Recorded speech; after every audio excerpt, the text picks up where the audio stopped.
Hello everyone.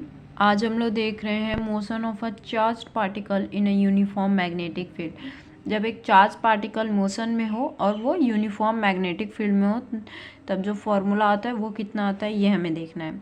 Letter charge particle having q is thrown uniform magnetic field B with velocity v at an angle theta with magnetic field।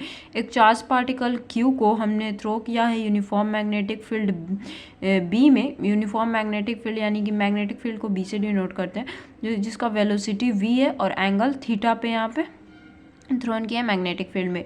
देख रहे हो angle theta बन रहा है, velocity v से यहाँ पे थ्रो किया है। और अगर यहाँ पे साइन एक्स एक्सिस और वाई एक्सिस लोगे तो जो एक्स एक्सिस के अलोंग जो होता है उसमें कॉस आता है और वाई एक्सिस के अलोंग साइन आता है। ठीक है, तो यहाँ पे v1 और v2 ले लेते हैं, तो इसमें वाले में v कॉस थीटा आ गया ये कॉम्पोनेंट, और यहाँ पे कॉम्पोनेंट कौन सा होगा साइन थीटा का, तो v साइन थीटा हो गया।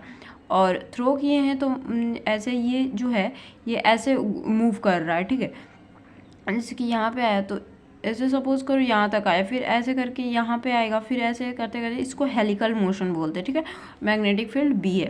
Resolving v in two component, जो बी है वो टू कॉम्पोनेंट में रिजॉल्व हुआ है, वी कॉस थीटा और वी साइन थीटा।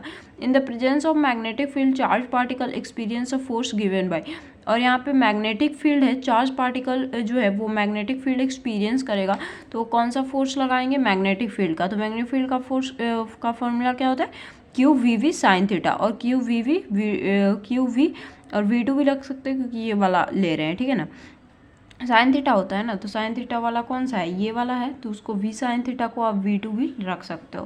तो ये फर्स्ट मान लो necessarily centripetal force act on a charge particle, और यहाँ पे सेंट्रीपेटल फोर्स भी एक्ट हो रहा है। जैसे कि देख रहे हो एक बार यहाँ पे है तो ऐसे करते करते फिर वो इस वाले पार्ट में गया, फिर ऐसे मूव करके ऐसे इस वाले में गया, यानी सेंट्रीपेटल फोर्स की वजह से वो आगे मूव कर रहा है। ठीक है, तो सेंट्रीपेटल फोर्स का फॉर्मूला क्या होता है m v square by r, ये हमने पढ़ा है। और m यहाँ पे भी v2 का स्क्वायर हो जाएगा बाई r, 2 हो गया। और यहाँ पे देखिए फ्रॉम 1 और 2 से हम देख सकते हैं कि ये दोनों फोर्स के इक्वल है, तो ये दोनों आपस में इक्वल हो जाएंगे। तो m v square by r q v v two cut जाएगा एक स्क्वायर से, और यहाँ से r निकालोगे तो क्यू यहाँ पे r निकाल रहे तो m B square m B two, यहाँ का एम बी टू स्क्वायर तो कट गया, और क्यू वी जो है वो नीचे आ जाएगा इसके, तो ये हो गया। और we take v two because due to helical motion happen, यहाँ पे वी टू ले रहे क्योंकि ये हेलिकल मोशन देख रहे हो ऐसे ऐसे, इसी को हम हेलिकल मोशन बोलते हैं, इसलिए हम लोग वी टू कॉम्पोनेंट को ले रहे हैं। यहाँ से देख सकते हो जो आर है वो डायरेक्टली प्रोपोर्शनल है वेलोसिटी के, और इन्वर्सली है किसके मैग्नेटिक फील्ड के।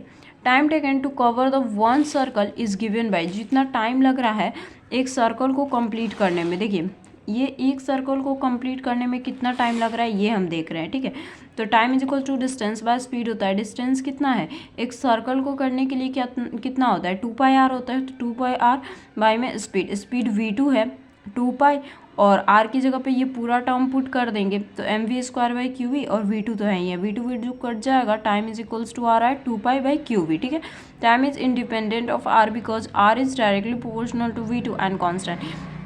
यहाँ पे देखिए टाइम जो है वो इंडिपेंडेंट है, क्योंकि टाइम जो है वो डिपेंड नहीं कर रहा है इस आर पे, इसमें कहीं भी आर है नहीं है, इसलिए वो आर पे डिपेंड नहीं करेगा, और वो because r is directly proportional to, मतलब यहाँ ऑन कांस्टेंट, यहाँ पे आर जो है ना है ही नहीं, इसलिए वो इंडिपेंडेंट है, टाइम पे वो डिपेंड नहीं करेगा आर रेडियस उसका। ठीक है, ये ध्यान में रखिएगा। अब यहाँ पे देखते हैं from here time is inversely proportional to magnetic field, यहाँ से आप देख सकते हो टाइम जो है वो इन्वर्सली प्रोपोर्शनल है मैग्नेटिक फील्ड के, ये बाई में है तो इन्वर्सली है। ठीक है, तो that is magnetic field increase then time taken to complete one circle is decrease. अगर आप इससे हमें ये पता चल रहा है इन्वर्सली है, तो अगर मैग्नेटिक फील्ड को हम इंक्रीज करेंगे तो जो टाइम लग रहा है वन सर्कल को कंप्लीट करने में वो भी डिक्रीज हो जाएगा इफ़ हम लोग मैग्नेटिक फील्ड को इंक्रीज करते हैं। और मैग्नेटिक फील्ड को डिक्रीज करोगे तो वन कंप्लीट करने में सर्कल को वो इंक्रीज हो जाएगा, मतलब इन्वर्सली है। फ्रीक्वेंसी 1 बाई टाइम होता है, तो टाइम आया था 2 pi m by q v, और 1 बाई टाइम करोगे तो q v by 2 pi m, ये फॉर्मूला हो गया। एंगुलर फ्रीक्वेंसी का क्या होता है 2 पाई v होता है, यहाँ पे वेलोसिटी है, तो 2 पाई और फ्रिक्वेंसी यही है v, यहाँ पे q v by 2 pi m रख दो, 2 पाई कट जाएगा, q v by m angular velocity आ गई है। ये एंगुलर वेलोसिटी को आप थीटा करते हो, एंगुलर वेलोसिटी डिस्प्लेसमेंट को थीटा, एंगुलर वेलोसिटी को D theta by D T, angular momentum को एम, और ये मोमेंटम का ये वाला साइन हो जाता है एंगुलर फ्रिक्वेंसी का, और एंगुलर एक्सीलरेशन का d W by d theta. V निकालोगे यहाँ v by r, v into r की जगह पे रख के ये भी फॉर्मूला आ गया एंगुलर फ्रीक्वेंसी का, मतलब यही है क्यू वी बाई एम आया ना, वही चीज़ तो यहाँ पे भी फिर लिख दिए हैं, ठीक है। तो यहाँ पे देखिए the component v sine theta provide the circular motion where as v cos theta provide a straight line पर। जो कंपोनेंट है वी साइन थीटा वो प्रोवाइड कर रहा है सर्कुलर मोशन, जो हेलिकल मोशन में हो रहा है वो सर्कुलर मोशन किसकी वजह से हो रहा है, वी साइन थीटा की वजह से हो रहा है, और जो वी कॉस थीटा है वो प्रोवाइड कर रहा है स्ट्रेट लाइन पाथ, ठीक है। Due to this combined effect of charge particle become helical, और इन दोनों के कंबाइंड इफेक्ट की वजह से जो चार्ज पार्टिकल है वो हेलिकल हो जा रहा है, ठीक है।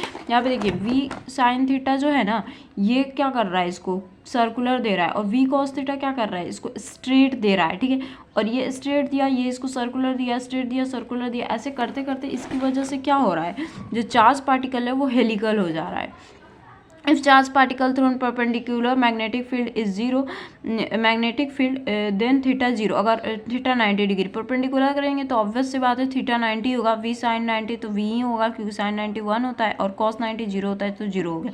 So the motion become circular, इसलिए मोशन जो होगा सिर्फ सर्कुलर होगा, हेलिकल नहीं होगा, क्योंकि यहाँ पे कॉस जो है वो स्ट्रेट कर रहा है वो नहीं है, यानी कि वी साइन थीटा की वजह से देख सकते हो सिर्फ सर्कुलर मोशन होता है, वी कॉस थीटा की वजह से स्ट्रेट लाइन पाथ होता है, तो वो स्ट्रेट लाइन पाथ नहीं होगा। If charge particle is throne parallel करो तो मैग्नेट फील्ड 0 होगा, और वी साइन 0 0 होता है, वी कॉस 0 1 होता है, तो यहाँ पे वी आएगा, इसलिए जो होगा वो सिर्फ स्ट्रेट होगा, और इन दोनों की वजह से इसके लिए सर्कुलर, इसके वजह से पाथ स्ट्रेट हो रहा है, जिसकी वजह से हेलिकल हो रहा है। बट अगर परपेंडिकुलर है तो कॉस 0 आ रहा है, यानी कि साइन की वजह से सिर्फ सर्कुलर होगा, और कॉस और पैरेलल करोगे तो कॉस साइन 0 आ रहा है, इसकी वजह से सिर्फ कॉस की वजह से होगा, तो कॉस की वजह से सिर्फ स्ट्रेट होगा। तो आपको समझ आई होगी। नेक्स्ट वीडियो में मिलते हैं, बाय गाइस।